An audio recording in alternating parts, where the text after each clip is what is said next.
Welcome back to another video. I hope you're all keeping safe and well. So the final whistle has just gone. A very, very disappointing evening for Tottenham Hotspur. Arsenal 2, Spurs 1. I've got Stefan, David and Ricky with me.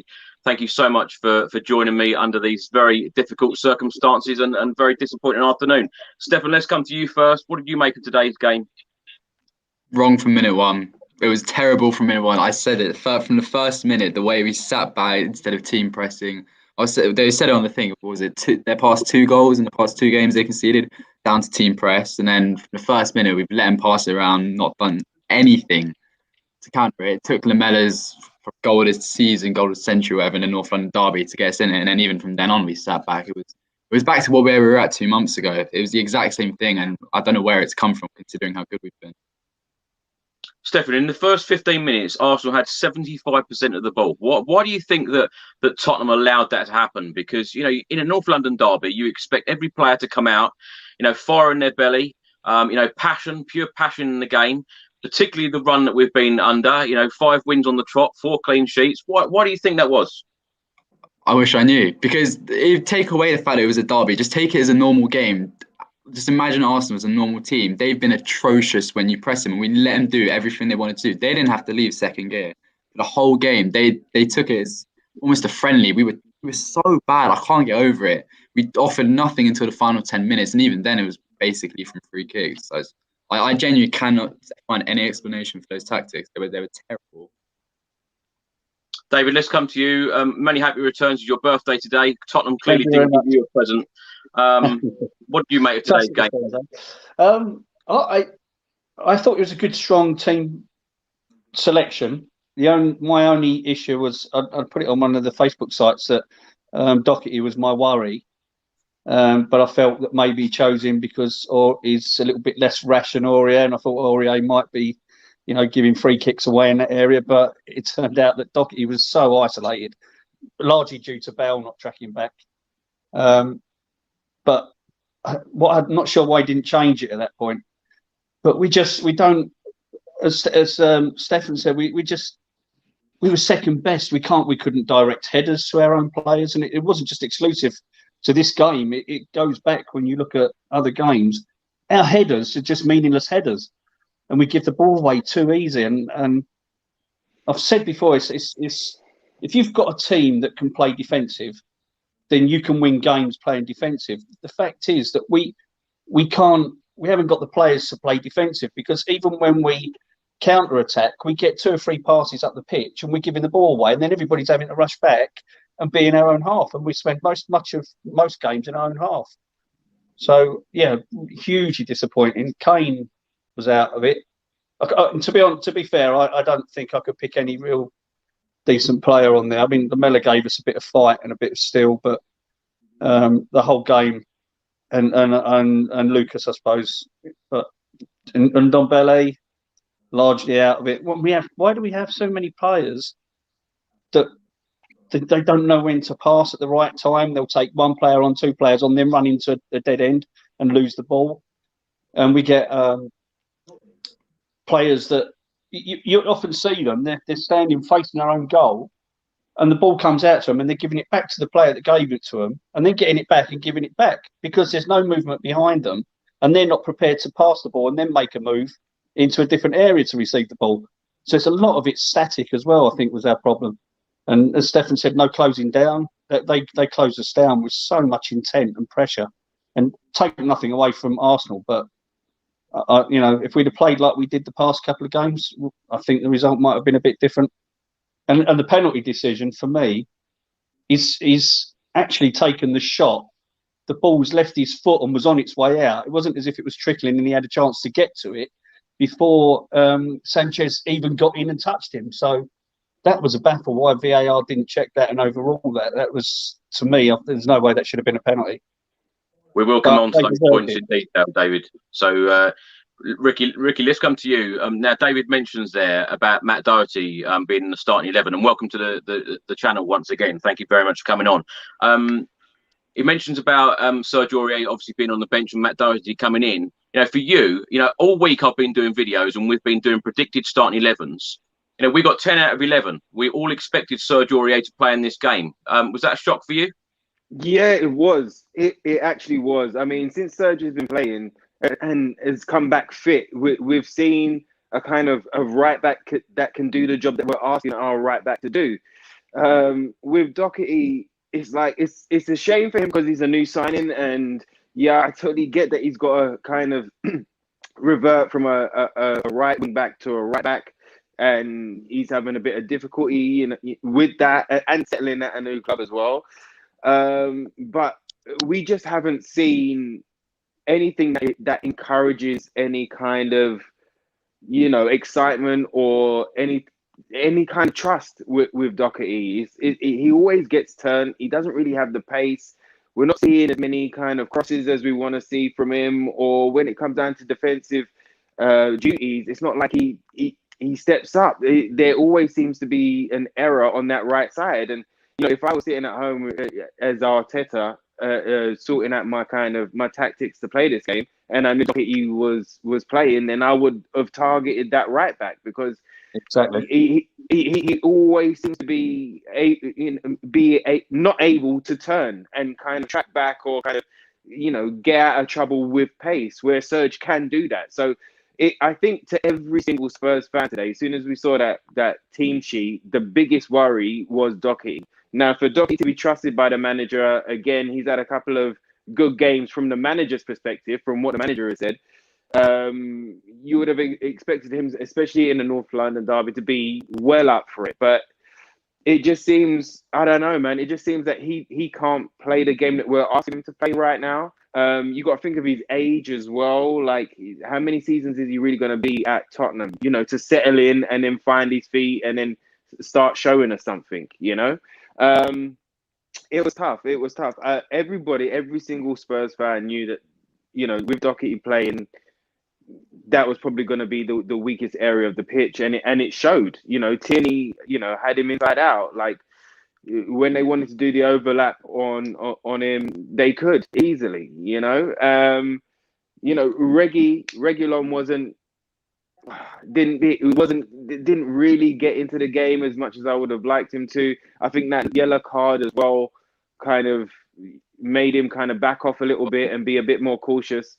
But my thing is this: the one thing that I've noticed, boys, is that we can't rely on our defense. So when we play defensive football, we can't 100% rely on them for whatever reason, for whatever individual mistake, and they've all had them. Whoever played in that back four, they've all had them over this season. Yeah, is that because of the rotation, though? Do you think?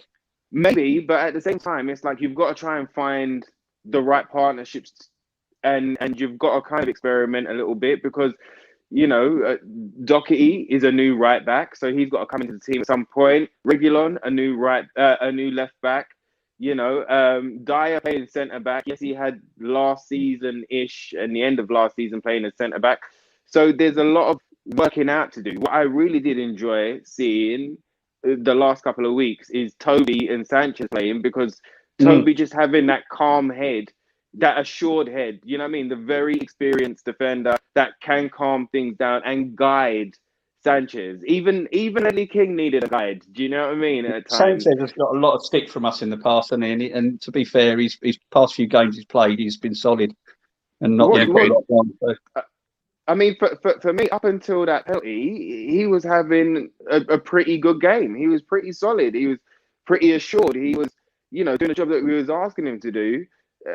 But we can't rely. For me, we can't really 100% rely on the defense to play a defensive game. So we have to go on the attack. Like we've seen the last couple of weeks, that using our attack and being on the front foot and asking questions of the opposition has been the way that we've won the game. We've made them worry about us rather than sit back, especially that, like you say, Stefan, especially that first 10, 20 minutes. I was like, what's going on here? Like, to play this counter-attacking game, but sit off that much, was upsetting, really, to see, especially after the encouragement. When you've got those attacking players on the pitch, Gareth Bale, Heung-min Son, Harry Kane, Lucas Moura, you don't expect to be that defensive, do you? You mentioned about defensive play, but when you've got those 4 in your team in a North London derby, you expect to be creating chances. And in that first half, I thought it was so poor.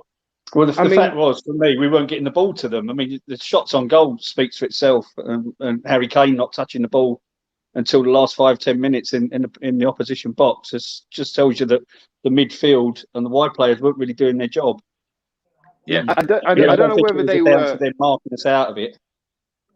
I don't know whether they were tired, but it was like it was they wasn't up to speed with the game. Like.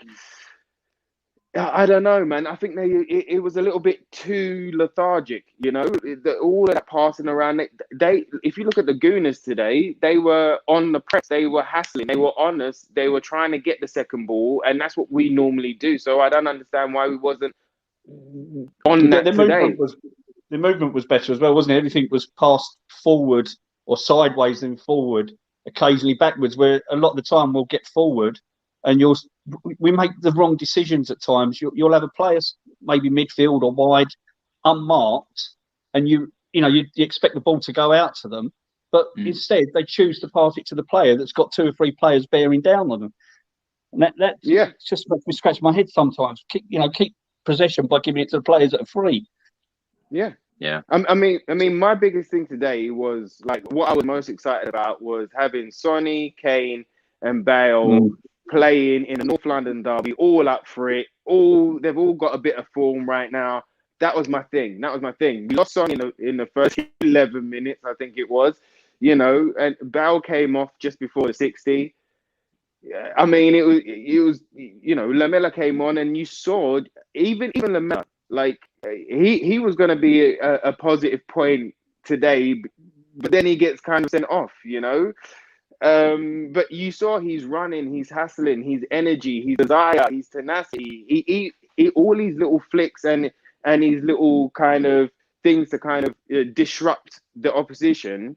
He was on it and he was about it, and you can see why Mourinho pulls him in, and he's been playing a lot of games this season because he does have that. Now it doesn't come off all the time. We know there's a couple of games where he's one that holds the ball a lot, and he's one that can kind of it can get nicked off of him, and then we can get caught on the transition. But today he was all about it, and we needed 11 guys that were all about it, that were on his energy.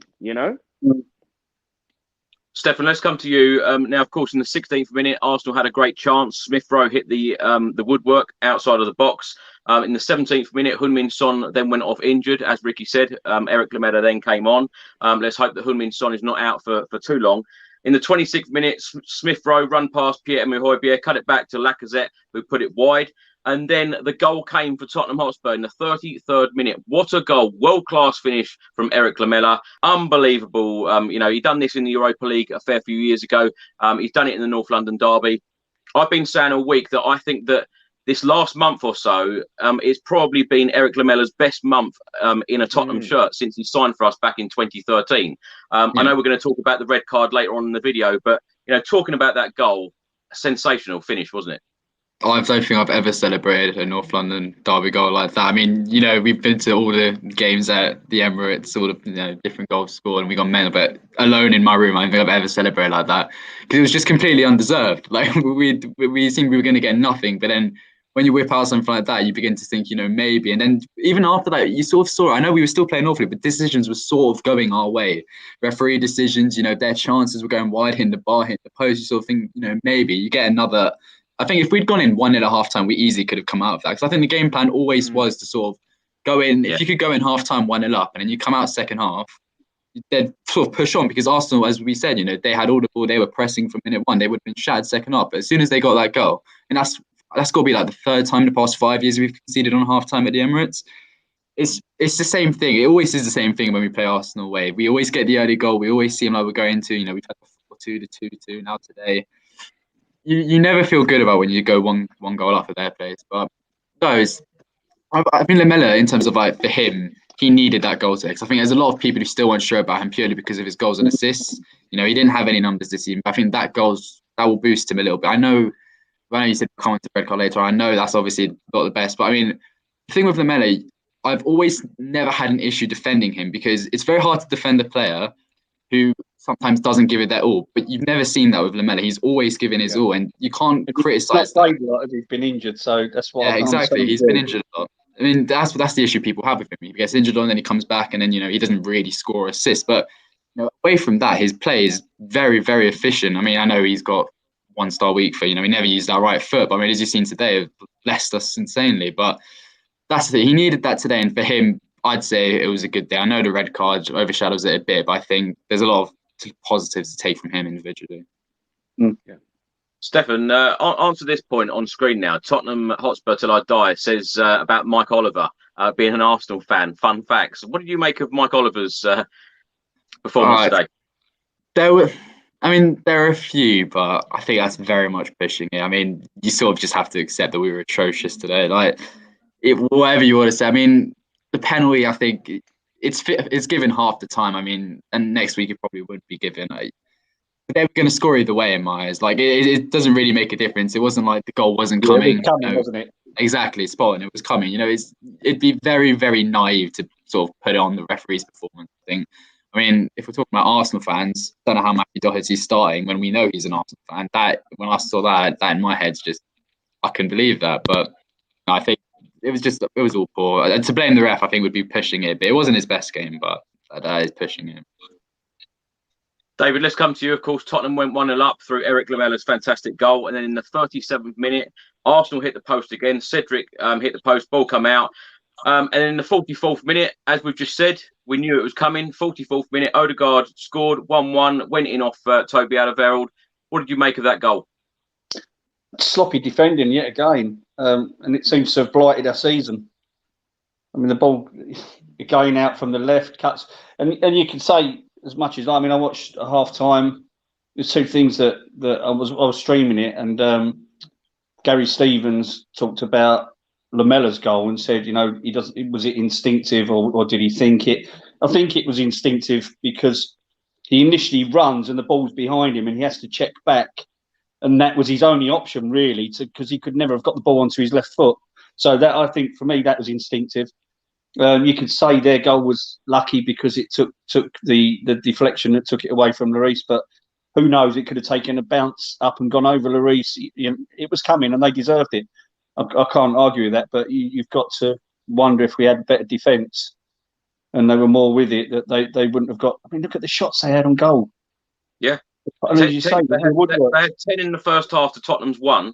But both teams had one shot on target. But Arsenal had more possession as well, with 57% half time to Tottenham's 43. But they looked so in control of the game, didn't they? So, even though they say it's off target, they was just so close. Yeah. So sloppy defending for me again. And you get a better position when you're sitting in the stand. Sometimes especially if you're low in the ground, you don't see the depth so much as when you're sitting up higher, as we can see on the TV. So you can see the gaps and the spaces a lot more than you can when you're there. Doherty opened up again. Bale not tracking back. Højbjerg, this probably his poorest game. I mean, he had two bad games, but today I thought he was particularly poor. He wasn't closing down. Gave the ball away quite a few times, which is unlike him. Easily as well, not under pressure. So I don't know what you guys make of Højbjerg's performance, because that was unlike him. You know what? I think it's to do with the hassling and the press of the Gooners and how we allowed that to happen. We were allowing it. We were inviting them to press us, and I think that Højbjerg has been one of the players of the season for me. He's been fantastic. He's helpful at midfield. Especially if we look at last year, we was getting run through the middle, left, right, and centre, and I think he's definitely improved that position, and he's improved over the season. But you can't expect him to do it all. Like you were saying about Ndombele earlier, he didn't seem quite up to speed. I don't know whether he's carrying a knock or whether he's a little tired or something. But it was like he's when when Mourinho first came and he looked really lethargic and not in the game. The thing is, he's not. The thing is, I didn't get. Like we're saying about Dominic, he's not. I'm not sort of using this to justify, but he's not a defensive centre mid. Yet the way we set up today was as if we were playing with two centre defensive mids. Like that's exactly how we'd sort of set up against City earlier on the season. But that's when we played Højbjerg and Sissoko. So the fact that he's gone with Ndombele, quite an attacking centre mid, putting all the pressure on Højbjerg just to sit back, I thought it was just a complete contradiction in terms of tactics and player choices. It just seemed like it was only one way I was going to go from minute one, and I think that was pretty key. Ricky, let's come to you. Before we talk about the second half, there's a comment on screen now saying if crowds were in the stadium, Mourinho would be under pressure. Now, in the last 5 games, we've won 5 out of 5 before this Arsenal game, obviously. But before that, we'd lost 5 out of 6 in the Premier League. How do you see Jose Mourinho, managing Spurs at the moment? Do you think that he's going to be a long-term fix for us, or do you see that Daniel Levy perhaps might make a change in the summer? Personally, I think he's going to be around for a little while. I reckon he's definitely going to be here for next season, I think. And I think that he needs a few more of Mourinho soldiers in that team, especially in the defense. Wherever he's gone, he's always had a couple of linchpins that, that live and breathe and die for him, that will run through brick walls for him left, right, and centre. Højbjerg is one of those in the field. And I think he was looking at Skriniar as being the other one in defence. I think we definitely need to sort out recruitment for the back four. I think we probably need another right back now. I don't know whether Doherty is going to be able. I mean, I don't know whether he's going to go into next season with bags full of confidence from us, the fans, or the management, or even the club right now.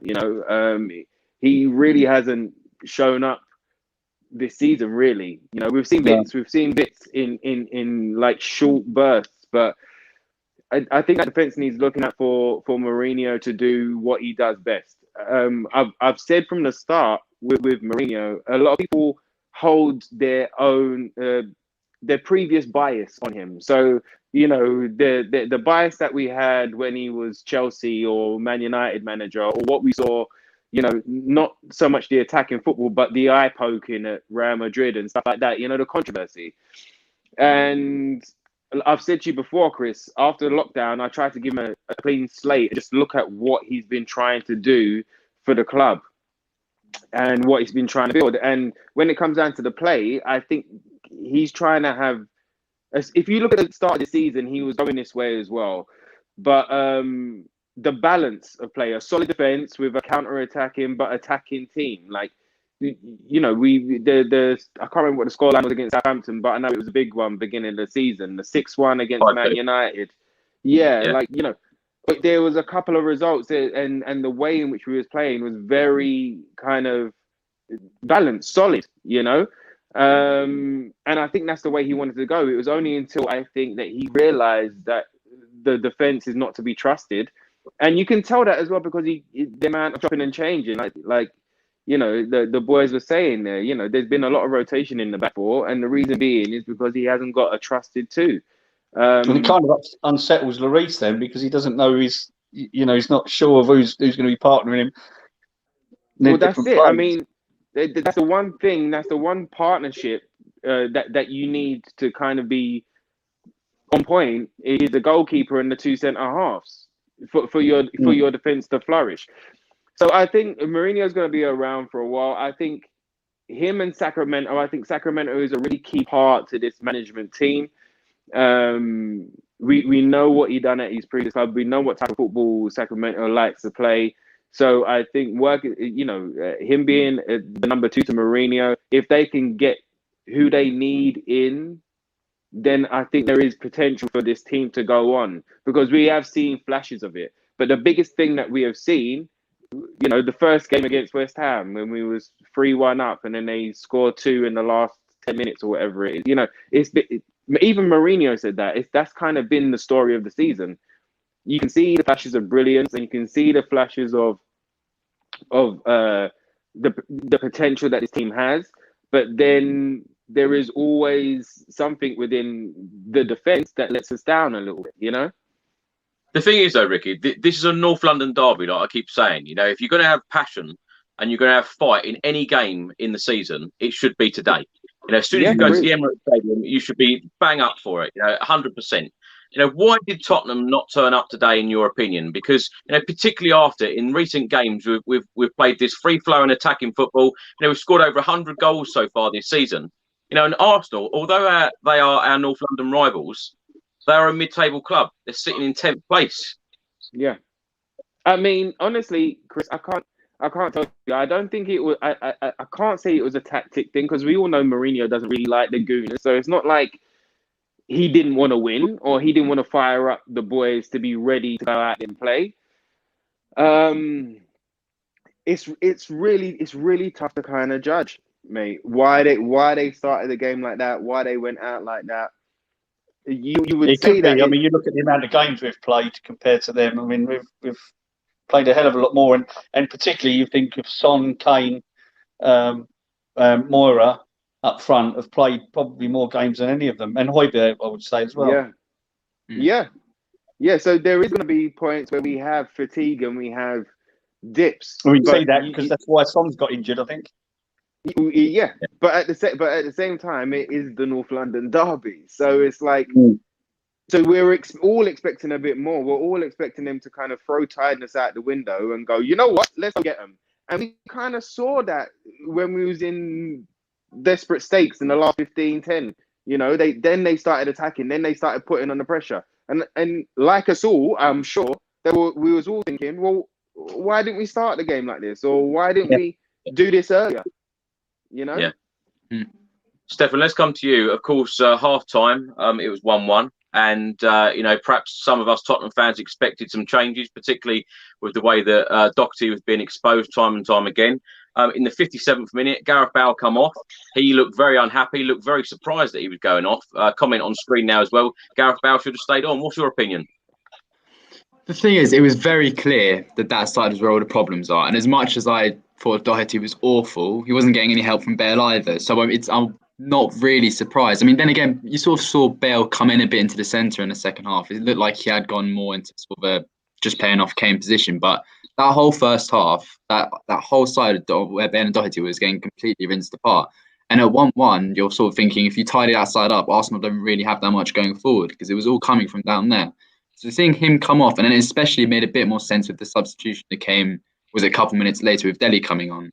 Because then that meant that he was sort of going into that position where Bale was and taking in Ndombele off. It all sort of made sense. So obviously, if there's a player who's going to produce something sort of magic, it's him, it's Bale or Kane. But I mean, it's not the most surprising thing in the world. And I think, he had a very poor game. They all did, really. Kane was non-existent in the final 10 minutes as well. But I'd say to say that he should have stayed on, I think I don't think that's a clear-cut decision, to be honest. I mean, I don't know what anyone else thinks. Do you think that if Serge was on, that Gareth would have been able to do what he does? I was just going to say that. Yeah, well, because the thing with Doherty, when you got him from Wolves, everyone was thinking about sort of that wing-back position, him sort of bombing up and down, the balls he can play, and we have seen absolutely none of that recently. And the thing with Aurier, he's very good as like an isolated fullback. We saw against City, particularly early on in the season when we won 2-0 at home. He was brilliant against like De Bruyne, he was pocketing all of them. And then not having him today was a big miss, because it meant that we were relying on, it had to be a double up over there. And because Bale wasn't able to get back, and then Doherty, as you were saying earlier, he was just awful at, it was a one-on-ones. He's so terrible at them. So that whole first half, he was getting isolated. So to have seen him come off wasn't a surprise. And I think with Aurier there, he definitely would have had a better game. But I mean, there's no real justification. I think if he wanted to, he could have easily stepped up anyway. So. Stefan, when you saw the likes of Harry Kane, the camera cut in on Harry Kane a number of times, looking very, very frustrated. Is there a worry when you get results like this and Tottenham, having that danger of not finishing in the top four, of him leaving in the summer? Well, there always is. Anytime stuff like this, the Sky will be the first one to step on it and start something. I mean, it always happens. It becomes a regular. But, I mean, we can't overprotect Kane either. I mean, he disappeared. Like, we can't sit and pretend that, he wasn't serviced or anything. It was a poor game all round. But obviously, there's the worries that, he is sort of, quote unquote, wasting his career here, because really, all he needs is a couple of trophies or something, and you'd probably hail him one of the best strikers the Premier League's seen. But because of, depends if he wants to be selfish or not. At the end of the day, I mean, you can have loyalty and all that, but if you're trying to, boost yourself up, you probably does need to leave. And I mean, who knows what happens? I guess Mourinho was never really bought in for that sort of top 4 thing. I mean, his number 1 target would have always been to win a trophy. Obviously, they'd say to him, you want top 4, but the main thing was always going to be a trophy. And I think, you win the Europa League. I mean, not really the League Cup. You win the Europa League. I mean, there's no reason why the club can't sort of move on somewhere. I think Kane would be more than happy to stay. I mean, they were already talking about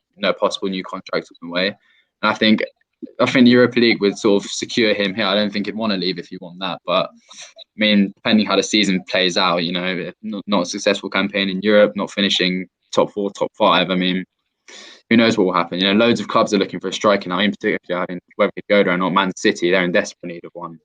Proper goal scorer. Aguero's not on it. Jesus isn't great. I mean, he could honestly end up going anywhere. So it is a worry. But I don't think we can use that sort of to overprotect him from today. I think he needed to step up a bit more as well. David, let's come to you. Before we went live on the video, you mentioned the penalty. You didn't think it was a penalty. Hannah writes on screen now, Jose has just come out and said that he don't agree with the referee's penalty decision. Yeah, for me, once the players kicked it, and he's got no chance of receiving it. I mean, he actually struck it, and the ball had left his foot, and nobody was going to get to that. It was going to go out for a goal kick before Sanchez had even touched him. So if it had sort of touched it forward and then run, and then Sanchez had made the block on him, I'd say yeah, penalty all day. But I think, as Stefan said, next week that might not be given. It's just one of those things. But it's odd to me that VAR didn't bring that back to the ref and say to the ref, look, come on, have a look at this. This is it's a bit of a harsh decision, but we were saved by a harsh decision against Fulham, wasn't we? So yeah, true, very true. Some go for you and some don't. But just against your rivals, that hurts. But I'm not going to take anything away from us. They deserved it. We didn't. They were up for it and we weren't. And clearly, as you said from the start, we wasn't on it for whatever reason. Was it tactics? I don't know. I mean, like I think you said, Chris, with the likes of Moira, Son, Kane, and Bale playing up front, I can't see as you would think you could say that it was a defensive performance. Well, going into this game, I was super excited, thinking that we were going to get goals, thinking we were going to score goals. And when I saw that lineup, I was hoping that lineup would be, exactly that. Apart from Doherty, I thought that Sergio Aurier would play. And then when I saw that lineup, I was so pleased that Jose Mourinho went attacking, because you're thinking, you're going to your North London rivals, you're going to, one of the clubs that you want to win, one of those games that you desperately want to win, particularly after, yesterday's results in the Premier League as well. A win today for Spurs and a win next week against Aston Villa could have put Tottenham back in the top 4, unbelievably. So when you see that attacking lineup, you're thinking, why are you not creating more chances? One on target in 45 minutes. Yeah, and Jose will get a lot of stick for it from some. There is a big calling for him. People entitled to their opinions on him. But I honestly can't think that Jose would, as you say, set up an attacking line like that, and then say to the midfield and the defence, just keep the ball and keep passing it backwards and play from the back. I just can't. I can't make that out. I honestly don't think that he would say that. But my biggest worry is that Daniel Levy will sack him in the summer, and he never. We've seen from previous managers that he never gets the players that the managers want. You see, Harry Redknapp, I think, wanted Carlos Tevez and who was it, Luis Suarez or someone, and ended up with Ryan Nelson and whatever he got.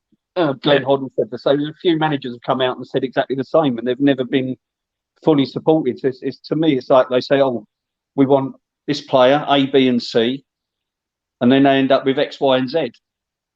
Yeah. Mourinho can only work what he's got with, and if we've got defensively, we've got no really good quality back other than Toby, I would say, but he's getting past it. So he can only pick what he's got there defensively. If Daniel Levy backs him and we get a good right back, I think we'll be fine. But That definitely needs addressing. We definitely, I think, need another goalkeeper, because I think I love Hugo, but he's not very vocal. And I want to see people commanding, their goalkeepers commanding their area. A couple of times when the ball's flicked across, you're thinking, why is Lloris not coming for that? He's just waiting there. And I think we saw midweek, wasn't it? There was a bit of a set two with Sanchez and Hugo, where Sanchez was waiting for Hugo and Hugo was waiting. There was no keeper's ball. It's just not, for me, not vocal enough now. It worries me though, David, as a Spurs fan, that a lot of fans constantly say when a player doesn't do well, oh, we need a new goalkeeper, oh, we need two new centre backs, we need a new midfielder, we need another backup striker for Harry Kane. And then the players you bring in, and then when you see the players that do perform, like Ricky said earlier, it's been very inconsistent for Spurs so far. We know that these players are capable of performing in these games, and it's just the inconsistency throughout the game. Don't get me wrong. I'm not saying get rid of Hugo in summer, sell him, but we need somebody to come in, because we know he's coming to the end of his career at Spurs, and we're going to be left with the same sort of goalkeeper that's not going to be vocal or not going to be powerful enough. Yeah. Ricky, let's come to you. Gareth writes on screen now, last 20 minutes was a rerun of the West Ham game. That's 2 games we could have won. Looking at the facts here, in the 70th minute, Harry Kane put a ball in for Dele Alli, could have headed it in, but he missed it. And then Eric Lamela header. It was our first attempt on goal in the second half. Why do you think Tottenham leave it so late? These last 20 minutes, as soon as we're trailing in games, we start to think, oh, come on, we better do something here.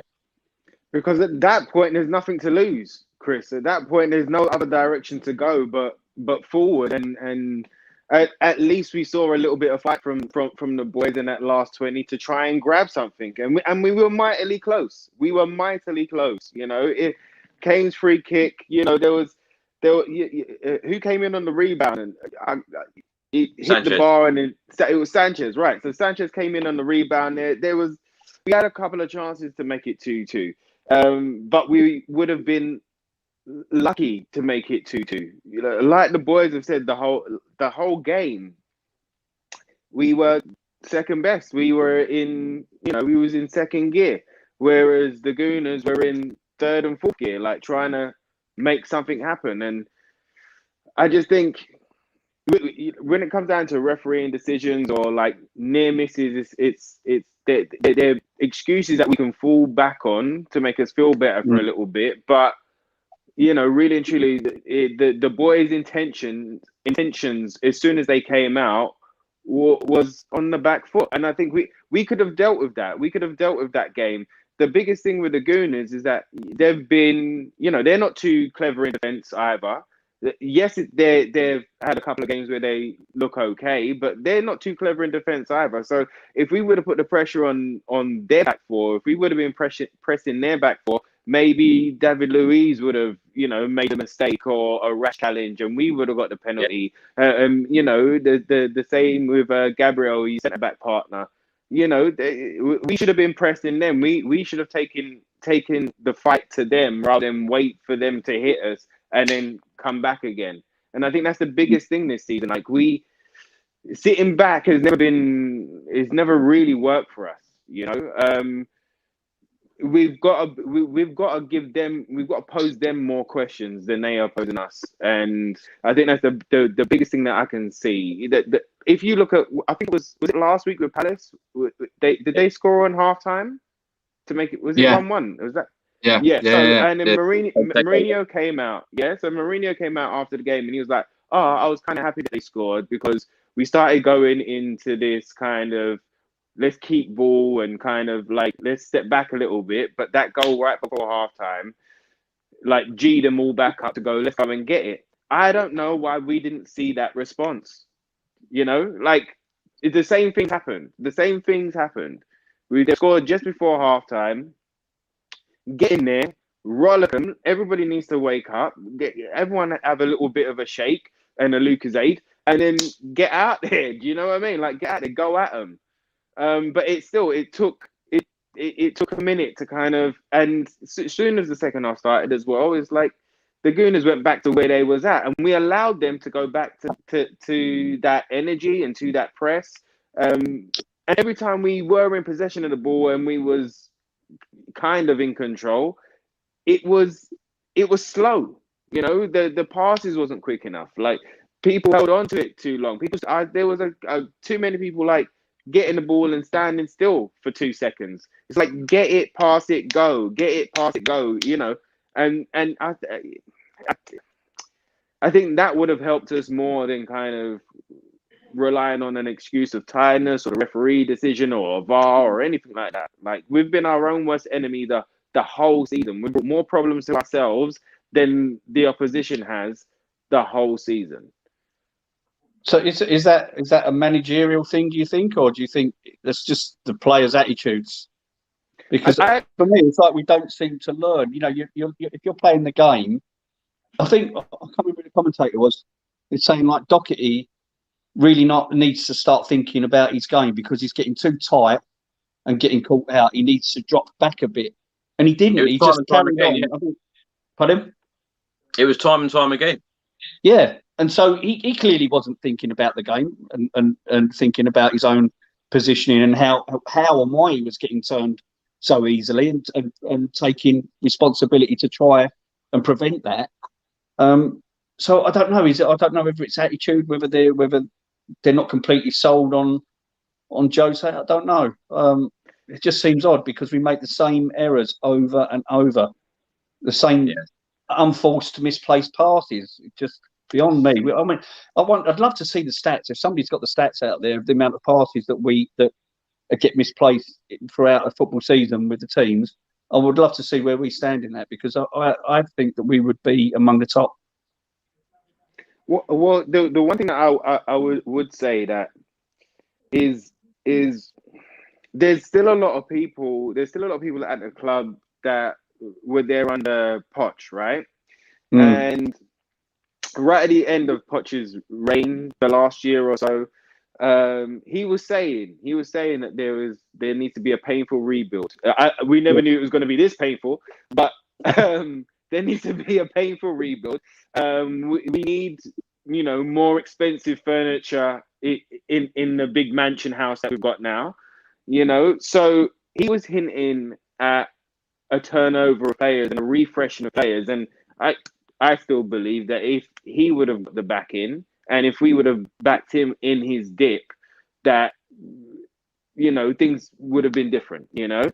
But those so you still got a group of players that were under Poch and that were being spoken to and being dealt with in Poch's way, right? There was a telling interview not so long ago that Delhi had, and he basically just said how Poch handles situations with him different to what Mourinho does.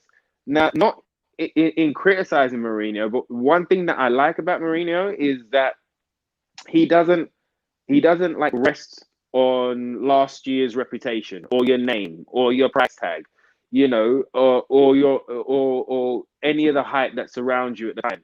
He's a guy that's like, well, prove it to me. Do you know what I mean? Stand up, stand up, show me. For example, even in the documentary, in the Amazon documentary, when Hugo had to go at Sonny, right? It was about that. It was like, yeah, okay, great, you're great on the wing, but come back and defend for the team, lastminute.com sort of thing. Like we need that, and I think that there's a bit of a kind of power struggle, not power struggle, but a bit of a kind of attitude struggle between what some of these players under Poch were being dealt with and how they was being dealt with to what there is now.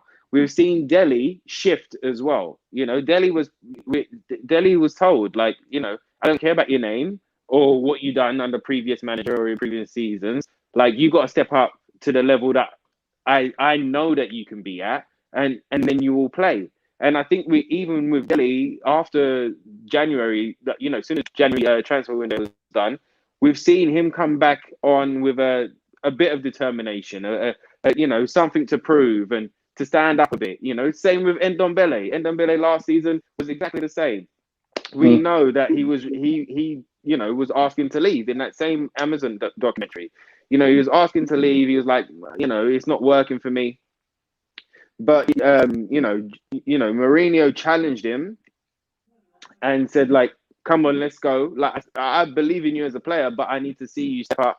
And he stepped up, and the majority of performances this season from him have been good, and we've seen more from him this season. And I think that will grow. And I think that with some of the team some of them might be pining over the way that Poch used to give him a cuddle and go, look, it's all right, it's okay, I love you, I was just going to say that in any business or any place you work, you can't afford to have friends when you're management, because your friends will then take advantage of you. And I think that was Poch's biggest downfall.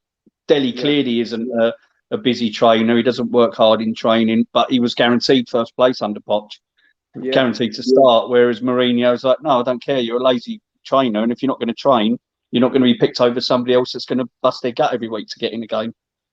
So and that's what Mourinho needs. Yeah, and that's what Mourinho needs. So there is those two groups of players that are still at the club.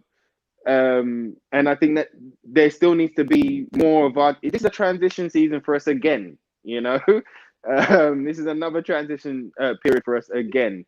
So there's a lot to be dealt with. In the documentary, there was a bit with Kane. He comes in after the match and the analysis, I think, the following day, and he was fuming, and he said, "Then it's like it's just the same thing all the time with the results, same mistakes all the time," and that was back then, and we're still doing it now. So why has it not been addressed? Well, the defense hasn't been addressed, though, has it, Dave?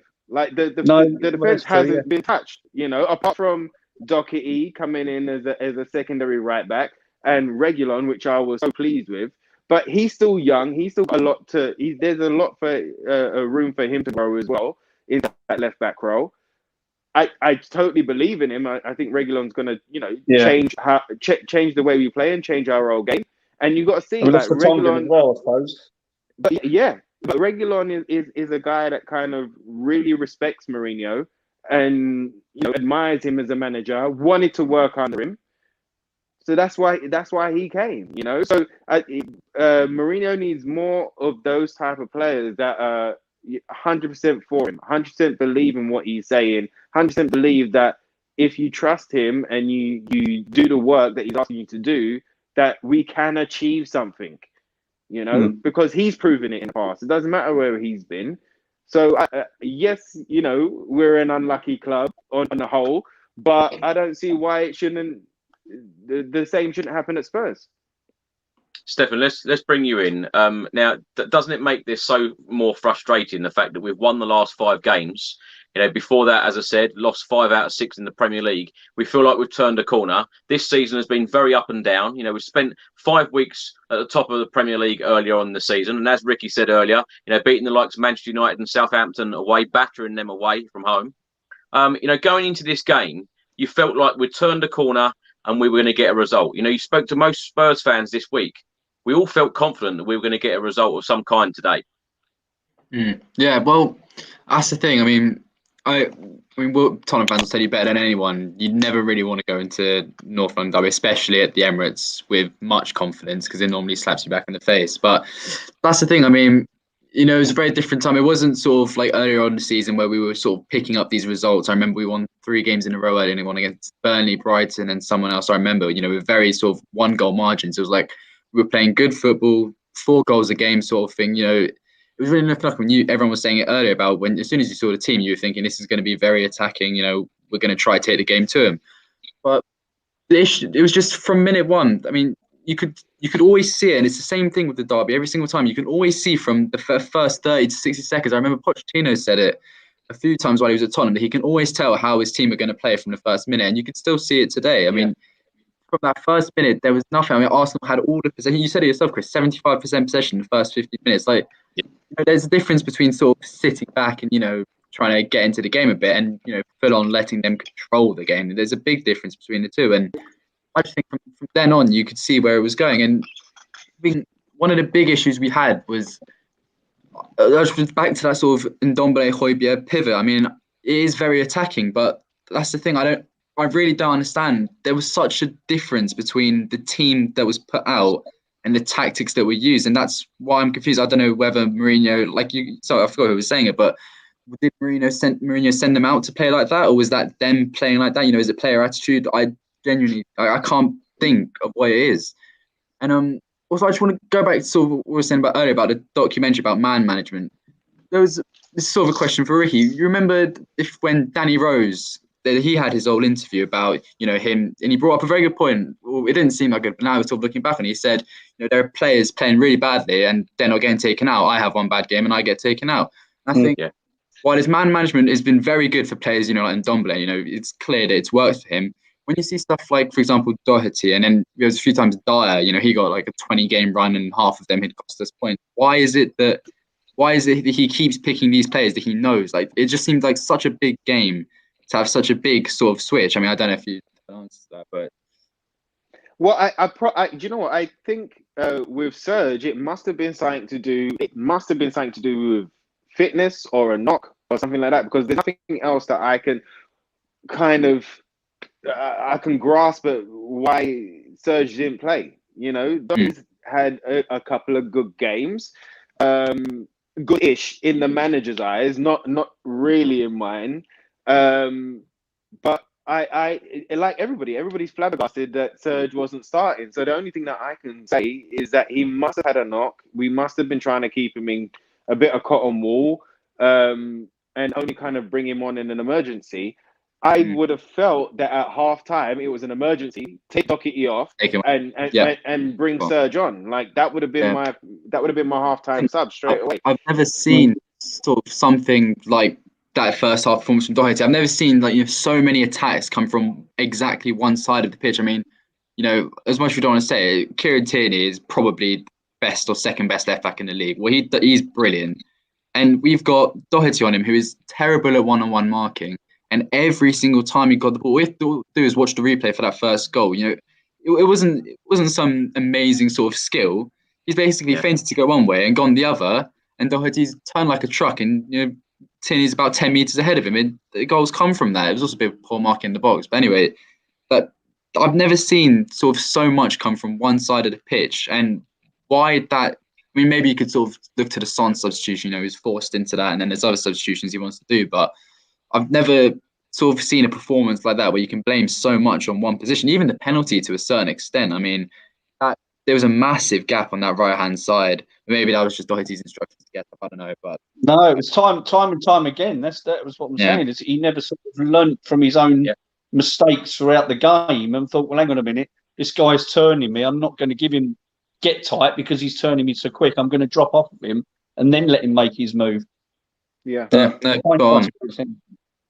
David, let's stick with you. Eric Lamela, sliding tackle in the 69th minute, got a yellow card.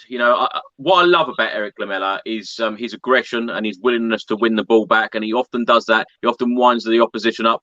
And I said, when he got that yellow card in the 69th minute, I actually said, he's never, ever been sent off for Spurs since 2013. And then, of course, 7 minutes later, he had the ball, elbow come out, gets sent off. What do you make of that incident? Needless, really, but we know it's Eric Lamela's fight, isn't it? We know he's got that passion and he's got that fight, and I think that's why Mourinho likes him. I've always stuck by him, and I've got a lot of stick from it. And that's funny enough. After the midweek game, I said for me, it's fair to say that if he hadn't have suffered the injuries he suffered, he could have been a really, really good player and probably a permanent, first teamer rather than a substitute. And I've got a lot of stick for that. It's true. I think he's great. I think his passion, his desire, he always looks to make forward. And he was starting to get a good rapport with Lo Celso, wasn't he? There was that interchanging, fast, quick movement. So it'll be interesting if we can get him back to see whether that would push us on. But yes, Eric Lamela. I mean, I can't criticise him other than his injuries, and you can't always account for that. Darren Anderton was one that suffered from them. What can you say? I love him. I think he's great. You know what weird that is? We had this standing joke that we're going to bet on the time that Eric Lamela gets a yellow card. Whenever we play the game, we say, "Oh, come on, 5 minutes, you're going to get a yellow card." Yeah. A weird stat though, David. You say about Darren Anderson being out injured all the time. He's our record appearance holder in the Premier League with 299 appearances. Is he really? That's I didn't know that. You looked a bit. Yeah. Ricky, let's come to you now. In In the 85th minute, Harry Kane headed in from a free kick from Lucas Moura. Yeah. Sadly, that was offside. And in the 89th minute, hits the post. You know, free kick. The last free kick I remember Harry Kane scoring was one of the first ones that sort of kicked off his career, really, Aston Villa away. Aston Villa, He hasn't really scored one since. So very unlucky there, wasn't he? Yeah, he was very unlucky. I mean, marginally offside with that header, and the free kick was like, we all believed that, you know, Harry was gonna get us out of trouble, or, you know, have a goal in him. Like this morning when I woke up, I thought Harry was gonna score. I had it in my stomach that I was like, oh yeah, he's getting the winner today, you know. But you know, at that moment, I celebrated like Stefan, and I was like, yeah, and then it was like, yeah. So it was a bit heartbreaking at the time, you know. But Harry's unbelievable. Harry is an unbelievable player, and he's done more for us than he hasn't, you know. So when he has a bit of an off day, we can all forgive him because we know he'll turn up in the next game. You know, we just wanted him to do what he normally does in the North London derby today. Just really unfortunate. Stefan, let's come to you now. Tottenham are now 6 points adrift of the top four. You know, is it stupid for me to keep talking about top four, or can Tottenham get that top four place?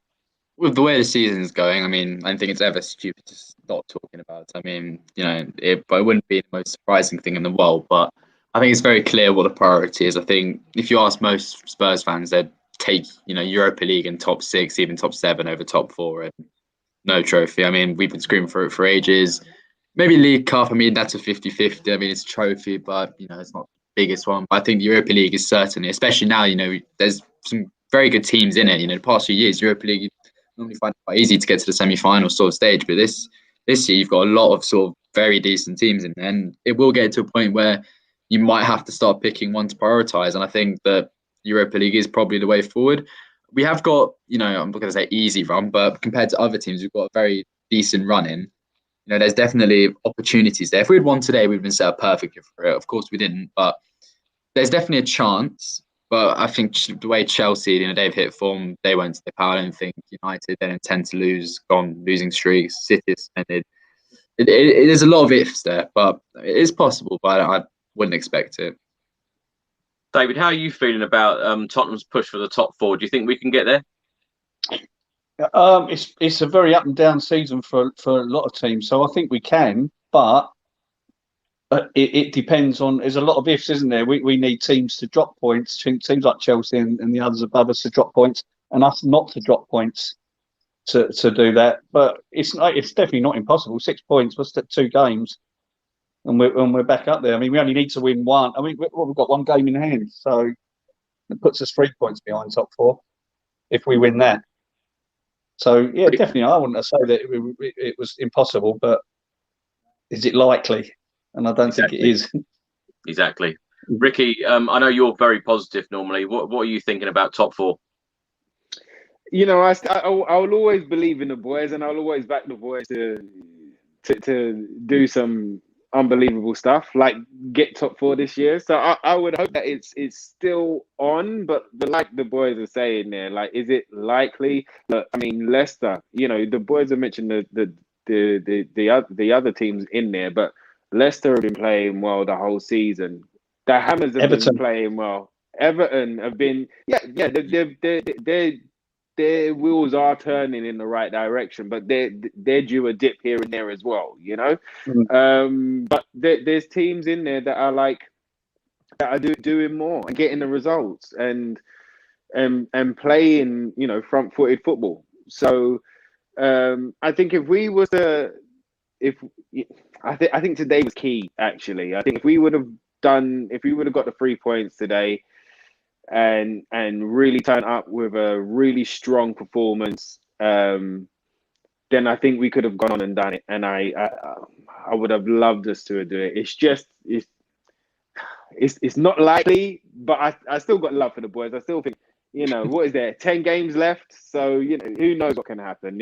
This league has been crazy this year. You know, when you look at the Hammers, you know, last season and the seasons before, with the crowds in and a lot of kind of not positive atmosphere, and they've been, you know, they finished low in the league, and this year they haven't had their crowd and have been allowed to just kind of get on and play, and they've soared with it. But I think we've been trying to be as professional as we can since lockdown, and the boys play, but a crowd does matter. Like, a crowd that is something to feed off. It's energy, you know, and it's like me, you know, it's like actors being on the stage with no audience.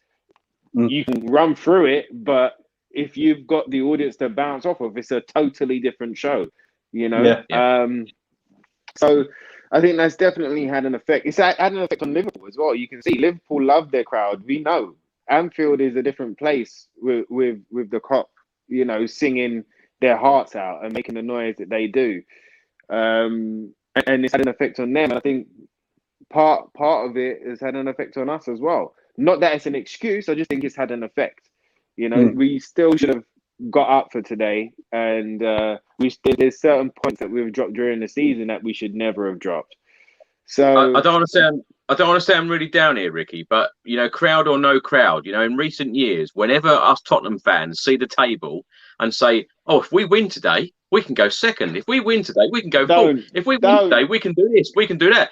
And then whenever we all say we can do that, it doesn't happen. Why doesn't it happen? Why is it so frustrating all the time? Mate, that has been with us for a very long time. You know, pre-Poch, you know, even like Harry. I mean, look at Lasagna Gate. You know, when we could have got into the top four. Then look at when we got into the top four, and then Chelsea won the Champions League, so we didn't play Champions League. You know, like, there has always been something, and the record just. Well, let's hope that's payback this year. We win the Europa League and knock Chelsea out of the Champions League. I would go crazy for that. I would go mental for that. I would love that.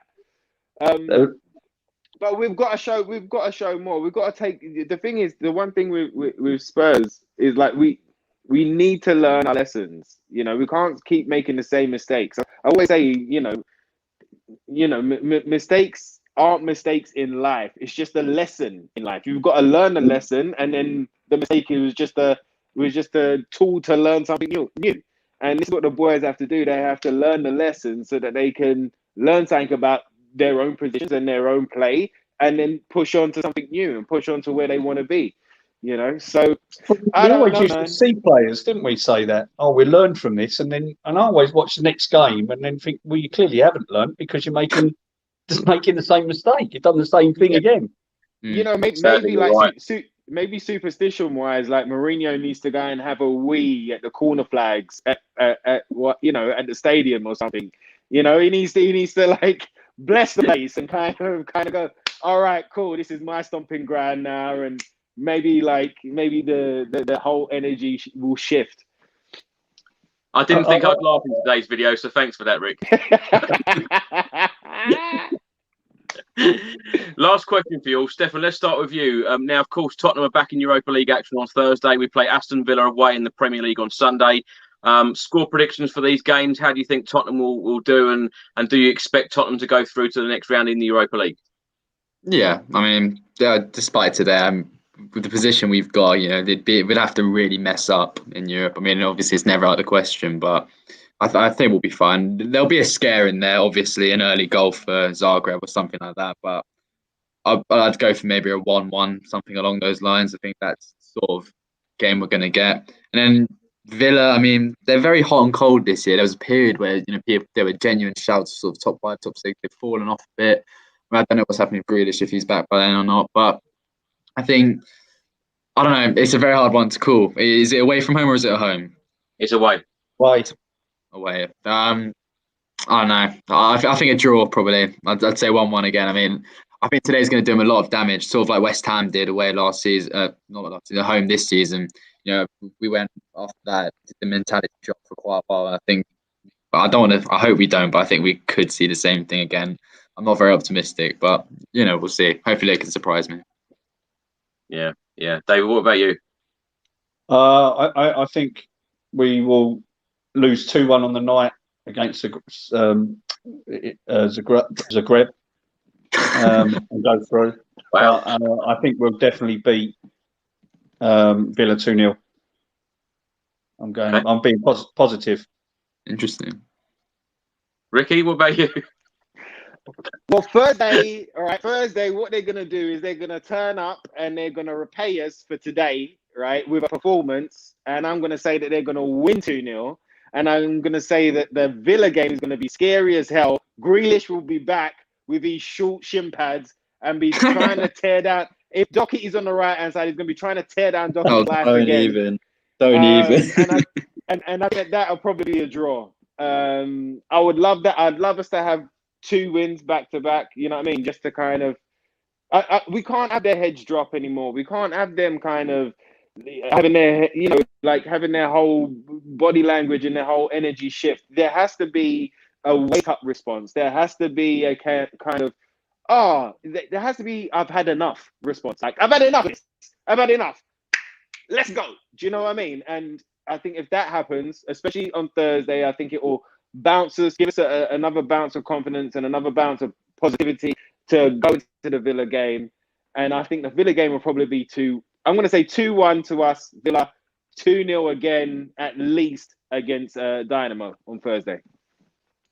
Ricky, I completely agree with you. And we're going to end the show there on a positive. On a positive. That's right. Stefan, David and Ricky, thank you so much for joining me. And I know it's been very difficult talking about this defeat today, but, you know, I appreciate all of your time and input. And thank you very much indeed. Thank you, Chris. Pleasure, man. Thank you, Chris. Come on, you Spurs. See you on the next video. Come on. See you later.